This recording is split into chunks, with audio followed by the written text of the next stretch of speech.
Welcome to the Sweet Georgia Show. I'm Felicia Lo, your host. Today on the Sweet Georgia Show, we are joined by weaver and teacher Andrew Bryson to explore the intricate world of inkle and tablet weaving. He has been passionately exploring the fiber arts and weaving specifically for the past many years and has discovered a deep interest and respect for the history and techniques of these textiles. He is learning and preserving a lot of historical weaving knowledge, and thankfully, he's also very enthusiastic about sharing it with the fiber arts community. We are currently in the process of working with Andrew to develop some inkle weaving courses for the School of Sweet Georgia that I hope that you will enjoy. So today I wanted to introduce you to Andrew and his work through this conversation. So welcome, Andrew. Welcome to the show. Welcome to the Sweet Georgia Show. Thanks. Now, you and I, we've only had the chance to chat very, very briefly on Zoom before, but I know that Greta, our education program coordinator at the School of Sweet Georgia, she spent a whole weekend learning inkle weaving from you. And Yeah. so she was the one who made the introduction. She says that we should meet and we should learn more from Andrew about inkle weaving and band weaving and all these things. So, we're really, I'm really looking forward to getting to know you and learning about more about what you know and what you've been interested in and your background in weaving. So can you tell us, just to start off with, a little bit about yourself, your background, and how you discovered weaving in the fiber arts? My name's Andrew. I'm Andrew Bryson. I've been weaving now for about 5 years, but I've been doing fiber arts now for about 12 or so. I initially actually got into fiber arts. My grandmother was a big knitter way back when. When I was little, my grandmother taught me how to knit and to sew and to quilt. And my grandfather taught me how to build boats and do woodworking and things like that. Um, and I've always been interested in making things. So I've always had hobbies around origami or building things, building model planes, stuff like that. And I was bored and I needed a new hobby, and I hadn't done anything fiber related since I was like 10 years old. And I went to Michael's one day and went for a walk, and I ended up picking up a book on crochet and some yarn, and that took me down a whole path for almost, well, until now, but it's, about 12 years or so. And then just during the pandemic, I've always been interested in weaving, the technology behind the weaving, like the looms and how it's done and how it's made, always been fascinating to me. And I also have an interest in archaeology and anthropology. I initially went to school for that, but that doesn't go anywhere. So I ended up going to school into going to business and doing other not-for-profit work. But there's always been this interest in weaving. So my partner kind of picked up on it and bought me a loom for Christmas in 2020, just randomly.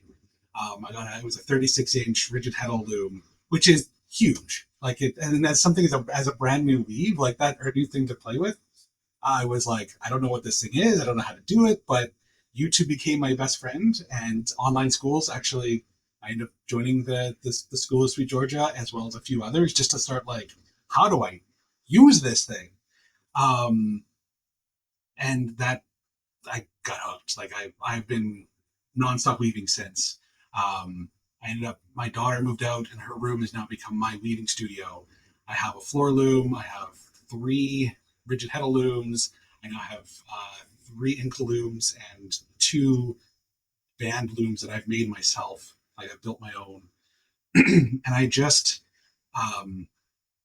there's something about making my own things, like being able to take the raw materials and you build it, and you create some amazing things.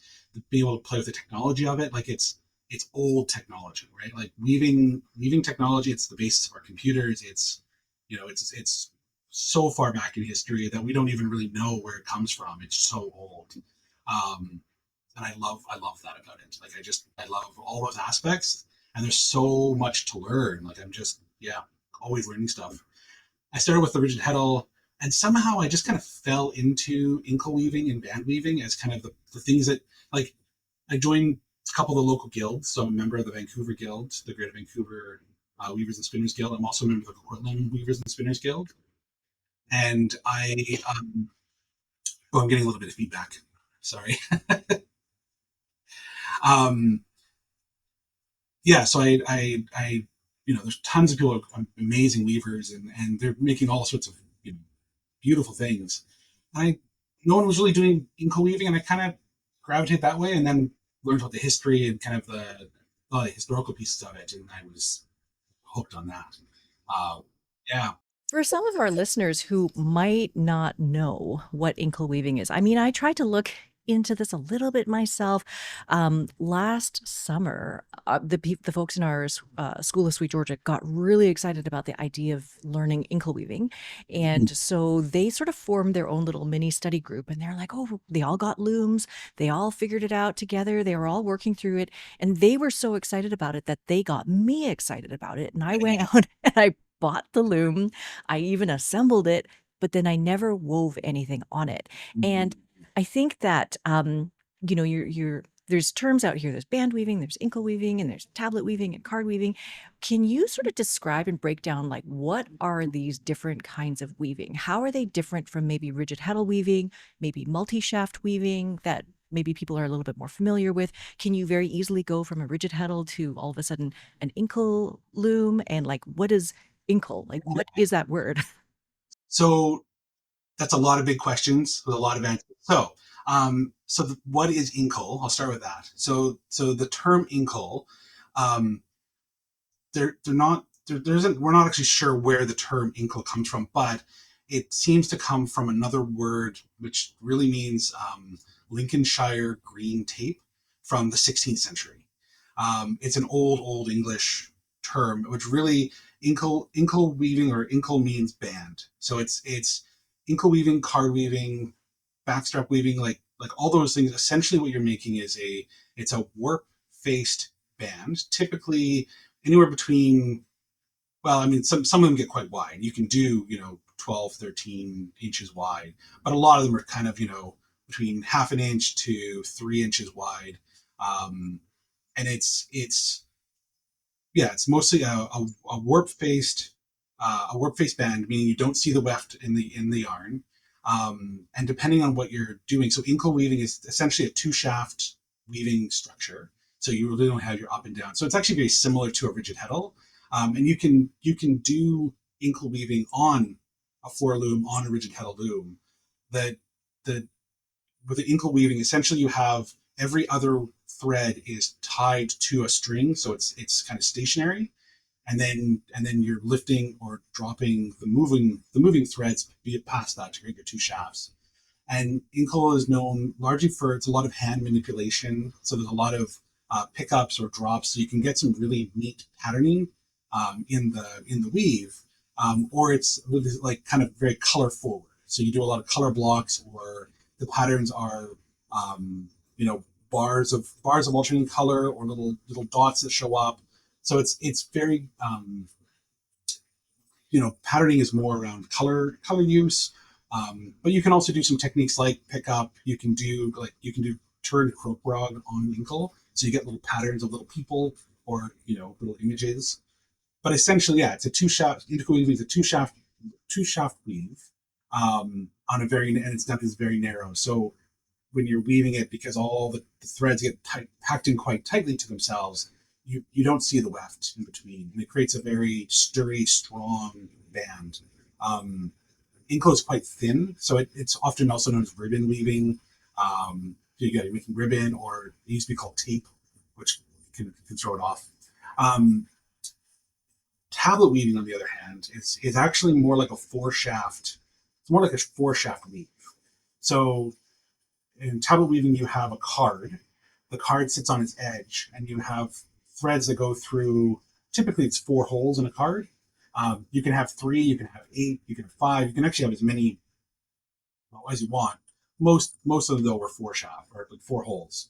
And then you rotate the cards forward or backwards, and by doing that in different combinations, you get a whole bunch of different types of patterning. But you can do so many different types of techniques. You can do 3-1 twill. You can do kind of like a color and weave style. You can do pickup. You can do you can do double weave. You can do double sided weaving. Like, there's tons of different styles of things you can do. But essentially, The difference is the warp is all tied from the front to the back, and you've got these cards that you rotate back and forth, and that's what gives you the different shafts to be with. So this is still like very much the same idea as like anything that you could do in a multi-shaft loom, right? Like on a multi-shaft loom, we have all these warp ends, and then they are threaded through different heddles on different shafts so that you can decide which shaft goes up or which shaft goes down. And so I guess with Inkle weaving, you have all those warp ends. They are all placed super, super, super tight and close together. So you're getting a warp-faced look. I guess if you're using a thin weft, then you would make a thin tape or a thin ribbon. But if you were using like a thick weft, kind of like how they do for rep weave, is that something that ever happens with Inkle? Yeah. So you can create textural differences by using thinner or thicker yarn. So depending on what you're trying to do, there's actually some really neat bands I've seen where someone has taken like a very, very thick weft yarn, and they have it so it kind of like loops out and back in, and you actually create like loops down the side of the band to give it some really neat textural, differences. So you can use like a thick and a thin yarn. It's very similar to like, yeah, rep weave. You can also do, yeah, like I think that the misconception is that inkle weaving or card weaving is a very simple, basic weave. The reality is it's not. There is as much. It's kind of I liken it to rigid heddle weaving. When I first started learning rigid heddle, a lot of places online were like, oh, it's a basic loom, it's a simple loom, it's a good starter because it's a starter loom. But the reality is you can do as much with a rigid heddle as you can with a multi-shaft loom. And in some cases, you can do things with that rigid heddle you can't do on a multi-shaft loom because of the structure. Inkle and tablet weaving are the same. They're as complex. They're as much variation as it is in any other type of loom weaving, but it's just not seen as because it's simple, because it's small. I think people don't see that variation as often, right? Yeah, I think one thing that we always try to communicate to people is like this idea of your loom. The loom is basically just this piece of equipment that holds your warp ends. But what you do with each one of those warp ends and which ones go up and which ones are colored and which ones go down and which ones, however you want to do that, that's what creates the fabric. And so that all of that manipulation and all that pre-thought is the weaver and the designer. It's nothing, it's Exactly. the loom is just holding the thread.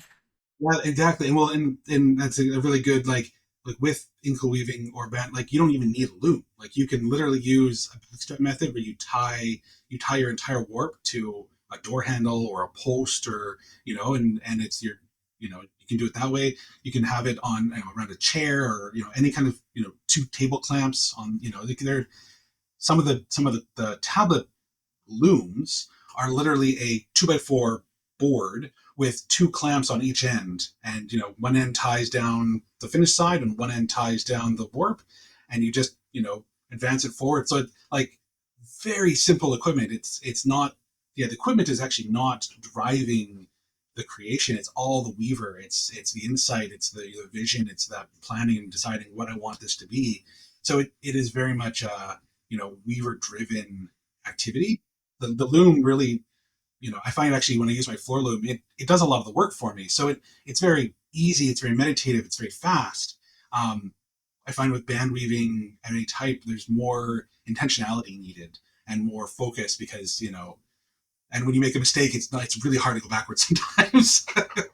Yeah, so maybe like a different level of focus required for all of that. It's funny because Yeah. sometimes when we talk about a little bit about potato chip knitting. Like sometimes you have a knitting project where you're just like on auto. You're just kind of knitting on auto, and you don't really have to think too much about it.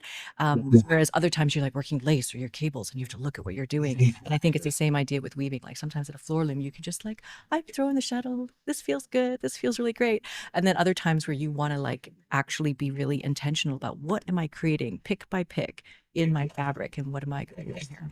And you were talking about making things and not necessarily needing a lot of equipment. I did come across something previously about how card weaving or tablet weaving, you could just use a deck of cards Yeah. and punch holes in the corners of a deck of cards, and you make a loom like that. Exactly. You can anything as essentially, cards can be, yeah, like you want something, paper just plain paper is too thin, but like cardstock. So yeah, plain cards are really good because they're laminated. But even just like, yeah, cardstock, I've seen people make them out of like old milk jug plastic where they just cut, you know, they wash the milk jug and cut squares and punch holes in that. You can, yeah, you can make it out of. I mean, the oldest known tablets were made out of bone. They're made out of, like bone plates, or wood. But and there's most of the most of it was made out of natural materials, so a lot of it decayed because it's you're not gonna just it's what they had on hand. But it is, yeah, you can make it like you don't need to buy really any equipment. Like you can make cards with, yeah, whatever you've got around the house. You can tie it to a door. Um, you know, whatever you're gonna be, really you have to buy the thread. Um, and even that, you can use any thread you want. Typically, a lot of stuff, you want something that's not going to be too stretchy because stretchy is harder because there's a lot of tension that is put on it. But you can use anything you want really, so it is very accessible. Yeah. So, I mean, like, I got as far as getting excited about the loom. I bought the Inkle loom. And then the next step of actually putting yarn onto the loom and warping it up, I Yeah, don't know why there was a bit of a mental block there. So I wonder, like, what would you say to somebody who's like interested or wants to get started and doesn't know how to yeah. do that first step? What's the first thing that you made? What's the easiest thing to make? So the first thing I made was an absolutely atrocious card band that like was card weaving, and it was ugly as hell. And it caused me so much frustration because I did everything backwards. But I think the um, what I would say is just do it. Like we um, I find that I often one of the lessons that I've learned in weaving is, and all fiber arts really, is preciousness, and not to get too precious with the things that I've got, the yarn, I go and buy this beautiful yarn. I was up in Yukon, I bought some Kiviot, and it's beautiful and it's expensive, and I'm like, it's been sitting in a cupboard for 3-4 years because I'm like, I'm going to make something with it, but I have to know exactly what I'm going to make and be really confident because I don't want to screw it up. Um, but that preciousness is something you've got to overcome and just do. So the first band I made, yeah, it was it's called a 4 forward 4 back pattern. I got a book out of the library on card weaving. It was like 10 or 12 cards, so very very small number of cards. I threaded them all, and you just kind of turn all the cards forward 4 times and turn all the cards back 4 times. And I tied it to my door, and I was sitting. I have a picture of me sitting in this room with like the thread is attached to the door on one side of the room, and I'm on the other side of the room with it tied around my waist, and trying to struggle with this, and it was ugly and horrible, but it was so much fun to make. Um, and then the second band, I was like, okay, I learned what not to do doing that one, and I learned a bit of a better way of doing things. And then by the third or fourth one I was doing, they actually started looking good, and I was like, actually, I like these. Same with Inkle. I actually was trying to think. I don't remember when I bought my Inkle. And I think I struggled. It took me a couple of hours to figure out how to make the string heddles, how to warp it. A lot of watching YouTube video and watching it, and then doing it, and then watching it and going back. Um, but I was driven by just I wanted to learn it. So at the time there wasn't any classes, there wasn't anybody teaching it, and I wasn't a member of the guild, so I didn't have somebody I could go to and say, hey, how do I do this? Um, so I mean, if I would say, either just do it or try and find some place. There are classes online. There are guilds you can join and have members who will have, very happy to help out. Yeah, and I think that there's Inkle weaving and card weaving are having a bit of a day right now. Like there's been a lot more resources go out there, so I'd say just, yeah, you kind of have to just jump into it and be okay with making mistakes because that's part of the process. Yeah, you said something really important there about like preciousness of materials. And then even going back to previously, which you talked about how like the making the cards or the tablets for weaving were made out of natural materials and they actually eventually over time decay.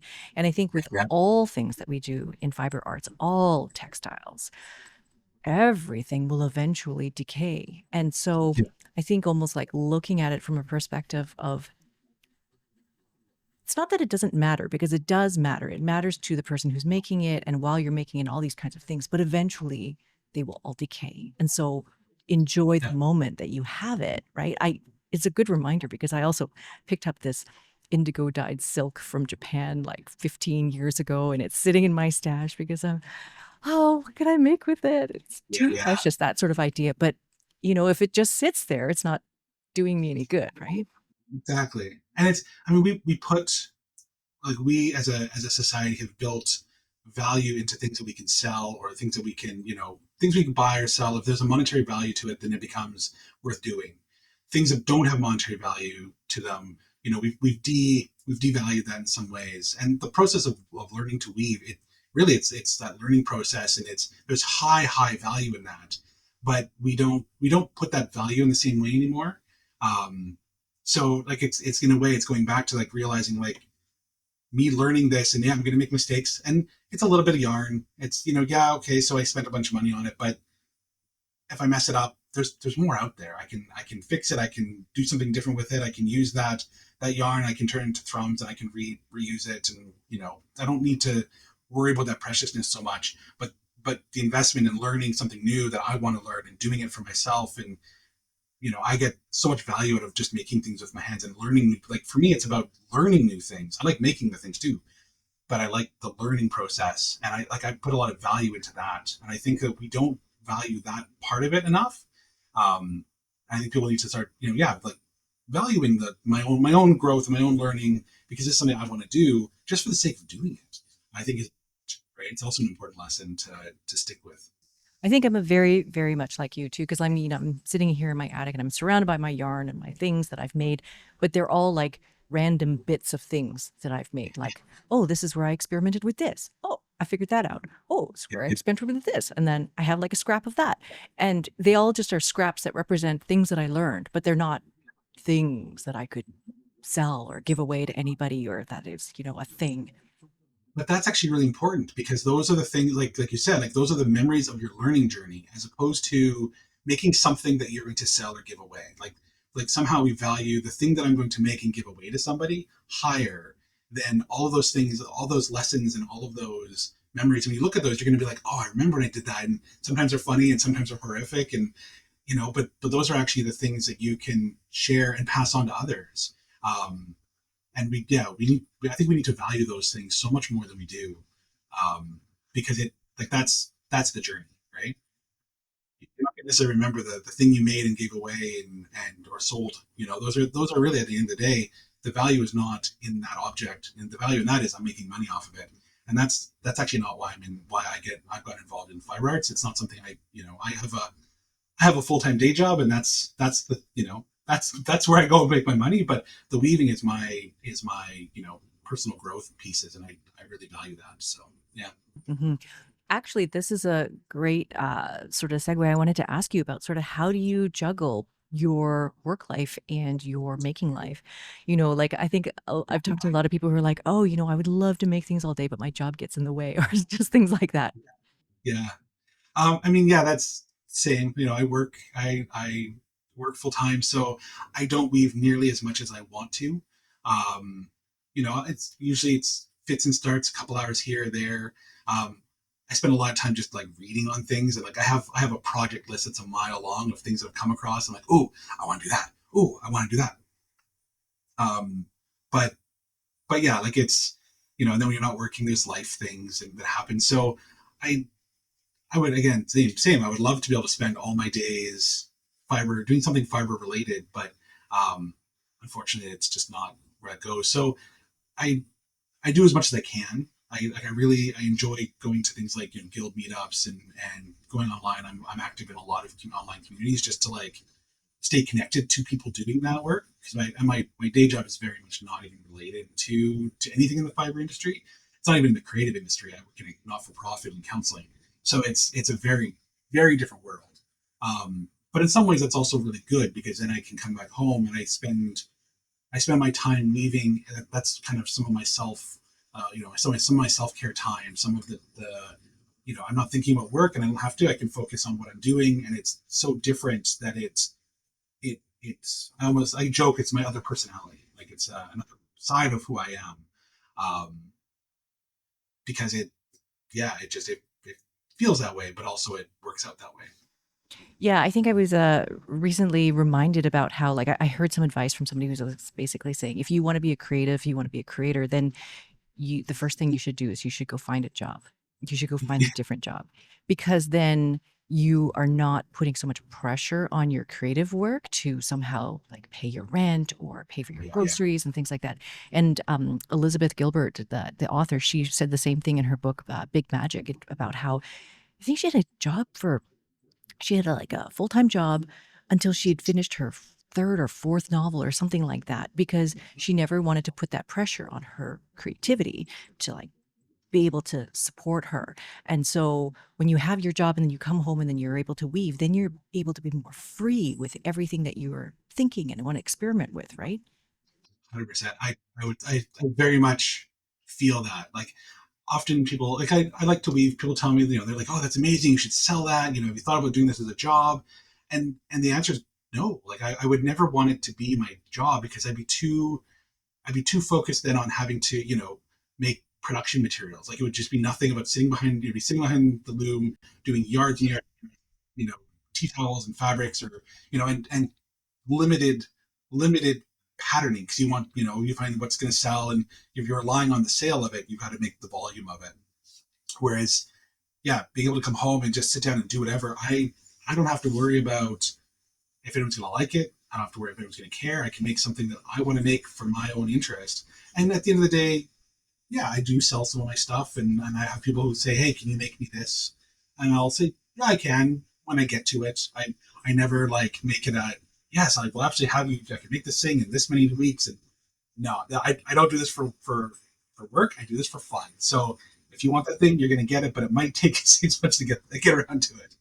Um, and that I think yeah, to your point, it allows for that creative process to be unencumbered, which I think is really important.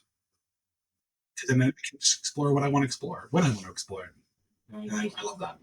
So you had mentioned before also you have a background in anthropology.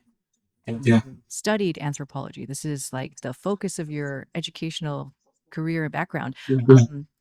How do you see weaving and anthropology where they meet and where they intersect? Have you? Oh yeah. There's a quote by Carl Sagan, which is any technology sufficiently advanced is indistinguishable from magic. The opposite of that, though, is also true, which is any technology sufficiently ubiquitous is indistinguishable from nature. So, meaning that if something is so ingrained in what we do, we don't see it separately from the nature around us. And weaving is one of those things. I remember doing archaeology classes, and a lot of the archaeological remains are really garbage. It's you go through, they call it a fancy word called a midden, which really is an archaeological garbage pile. It's all the stuff, the broken dishes and the broken things going out.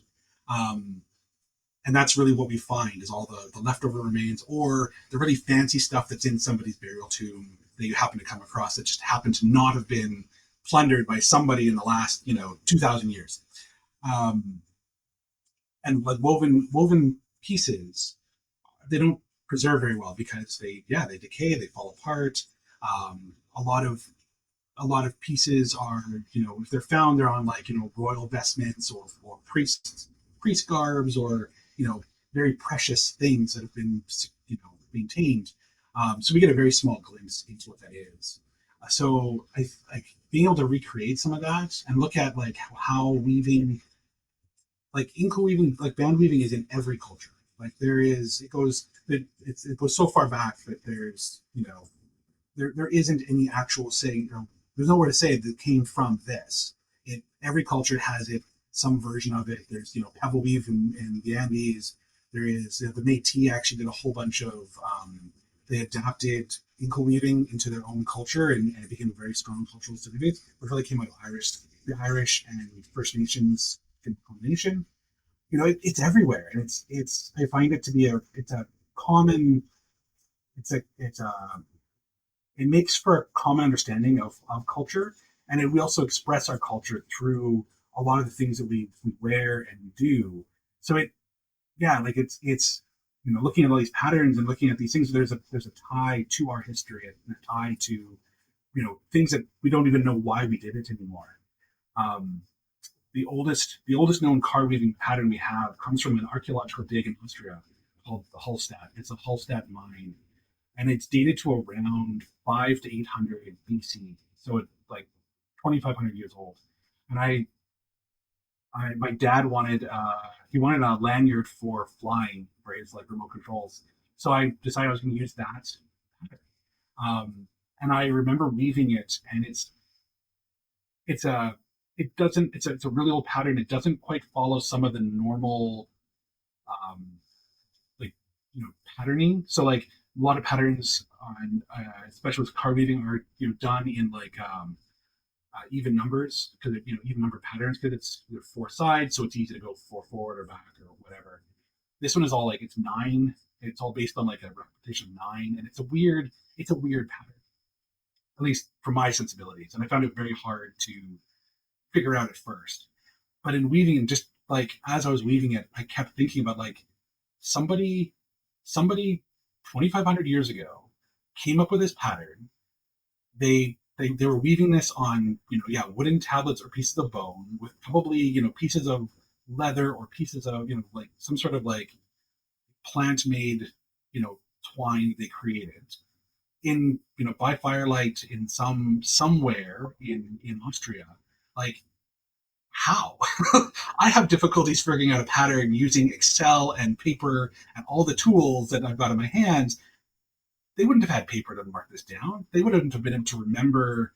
Like they would have had to remember the entire pattern, and like they would have been passing that pattern on to others. Like it wouldn't have necessarily been a one-off. It would have been, like yeah, just a whole process. And like me weaving it, I felt a very interesting connection to that history and that where does that come from, and made me really just kind of like my whole intention while weaving that. I just kept going back to that, and I found it to be a really interesting experience to be able to just be thinking on that while I'm making this band for my dad's remote controls. Like it's a very interesting place to go within the brain, right? I think to be transported back to another time and to just imagine yourself in another time. I think that that's very interesting idea. I think that very much fiber artists will have that experience. You're like, I'm using this wool. It came from this sheep that came from this country, and that like you somehow are tapping into a time and a place and just something that's so different. Yeah, I could see sort of having that connection back to something else. What other kind of projects have you been really, really excited about wanting to try, or like, are there patterns that you want to also replicate, or historical things that you want to dive in? Yeah, right now I'm learning more. Like it's about technique. So the things I'm really excited about at the moment are a tablet. There's a tablet weaving called skipped hole. So actually, you take it's kind of it's four threads, but you get rid of two of the threads. So you're using the four-sided cards, but you're actually using two threads. So it makes a thinner. It's kind of like inkle weaving, but because with card weaving, the threads kind of twist on themselves as opposed to going up and down, it creates a very different type of texture in the band. So yeah, I want to do some more of that, and I haven't really done much of it's called 3-1-12. No, so in tablet weaving, in 3-1-12 you can do it's been described as like painting with thread. So you can do some really neat like graphics and patterning in that. So you can draw characters and shapes, and there's a lot of patterns out there. But I'm also I'm a big geek. So I kind of want to learn the technique, and then I want to make some 3-1-12 bands using like video game characters. To kind of take the old technique, but then bring in some like that modern, some like pop culture pieces into it, and play with some of that. Yeah, that's kind of the next place I want to go. Right now I'm working on some pickup some pickup patterning on inkle weaving. So it's just making very geometric shaped patterns on a band, which is a lot of fun. Um, yeah, patterning. It's all about patterning. When I first picked up that Inkle loom, my first thought was, oh, I want to make like a camera strap, or I was going to weave a guitar strap. And I've seen a number of people in our community, in our Sweet Georgia community, who have woven shoelaces with Inkle weaving, and somehow able to like Some of them are flat bands, Yeah. but some of them have been like round, which I don't Yeah. know how that works. It's actually a lot more simple than you think. Because really, with a flat band, like with most weaving, right, you go back and forth, alternating sheds. To make a round inkle band, you go to one side and then you go under or over, which way you want, and then you go through and go over and go through and go over. So you're only going through from like one direction on each shaft. So, but you're closing that. You're going over the top or under the bottom to create that little tube. And it's actually, yeah, it's pretty fast and it's a lot of fun. I've done that as well. You can do them for very thin, or you can actually you can do thicker ones. Um, you can even I've seen people like they take like another rope, like another thread, so something thicker, and they put a core thread, and then they weave around that core rope. So you can make yourself something a little bit thicker that it wouldn't work for the shoelace, but if you wanted something for like cording for like a hoodie pull, or it's like a closure, like a bag closure, you can make something thicker and have it reinforced on the inside, but have a really nice pattern on the outside. It's kind of similar to like Kumohimo braiding, but done. Yeah, All of the technology and all of the structure and the interlacements, and not just doing them flat on a loom anymore, but then like doing them in 3 dimensions yeah, is so fascinating. But like the point about, weaving them in the round and just kind of going through one side and then coming back and going through the same side again. It's basically for anybody who's knitting is like working I-cord. It's yeah, I yeah, exactly, You're doing it on a weaving loom. exactly. That's it. Yeah, it's pretty much the exact same thing. So cool. Yeah, it is. It's fascinating. Again, like you know, like this is not new. Like it's been around forever, but at the same time, we don't see it, and so it becomes new again. And I love that. So, Yeah, one of the things that really is at the forefront of a lot of the things that I think about these days is just how things are changing so rapidly. Things in the past couple of years have, technology wise, have changed incredibly. And so much focus is on the future and automation and AI and all these kinds of things. And what value do you think there is for folks like us who are still interested in historical weaving and techniques from the past? Why should we convince other people to do this? Like, when everybody is moving forward and like automating their entire day and having AI tell them what to do, like, why why do we why do we do this? yeah. I think um, well, there's a bunch of reasons. I mean, some of the things that we do can't be automated. Like it strikes me like all the technology, all of the stuff we've got, there's no machine yet that can still do crochet. Crochet still every piece of crochet out there is handmade. Every basket you see out there is hand woven. There's no such thing as a machine woven basket. Right? These are techniques that really cannot be replicated by a machine. I guess eventually, maybe they'll build an automaton that can sit with human hands and do some of those things, but the creativity piece is still like you're never going to get that creativity or individualism out of an AI program. They're really good at replicating things and kind of taking what's out there already, but they're not going to create new, right? So there's definitely a piece about some of the things we want and some things we do require people at the end of the day. Um, I'm also reminded of there's a weaving technique called spraying. I don't know if you've heard of it, but it literally disappeared for over 100 years. I know it was really big in the metal in that they believe it was big in the Middle Ages, and it was actually what like a lot of like knights and men would make, like the tights that knights would wear under their armor was made out of spraying. But it literally disappeared from the world to such a degree that we don't even have a name for it. The name spraying comes from what one particular village in, I think it was Northern Europe, they still were practicing it, and that's kind of how they figured it out. But there was some researchers in the early 1900s who were like, "This is a brand new technique. This is amazing. Where did they learn this?" And then it turned out like, no, actually, this has been around since like 1213 CE at least. But it had disappeared to such a degree because you know no one's there, no one really thought about it. So I think that there's a place for technology to help us remember, but like people need to be doing it, and it's a living history that you can't replicate. You can't just put into a computer and have a history of. You need people to actually like do it and learn about it and pass it on and be interested in it, because it's our history. It's where we come from. um, there's a woman, her I believe it's Laverne Waddington.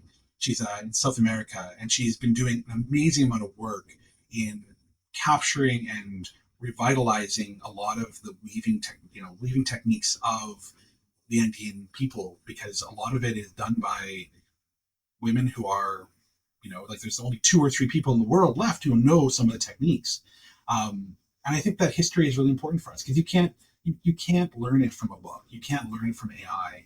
You can see a picture of it and go, that's pretty, but to learn and actually, to live that history, we need to do it. And I think it's important for us to have people interested in doing that, because it connects us to our past, connects us to our history, for all the goods and evils that are there. I think it's important to be connected to that. Otherwise, you end up back in bad places.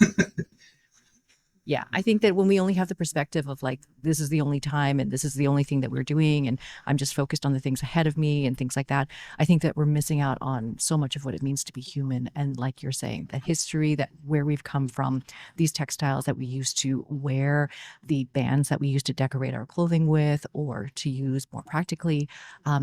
Yeah, I can understand how having that moment where you're actually throwing the shuttle and creating the pattern right in front of your face, I think that that's going to be really, really special.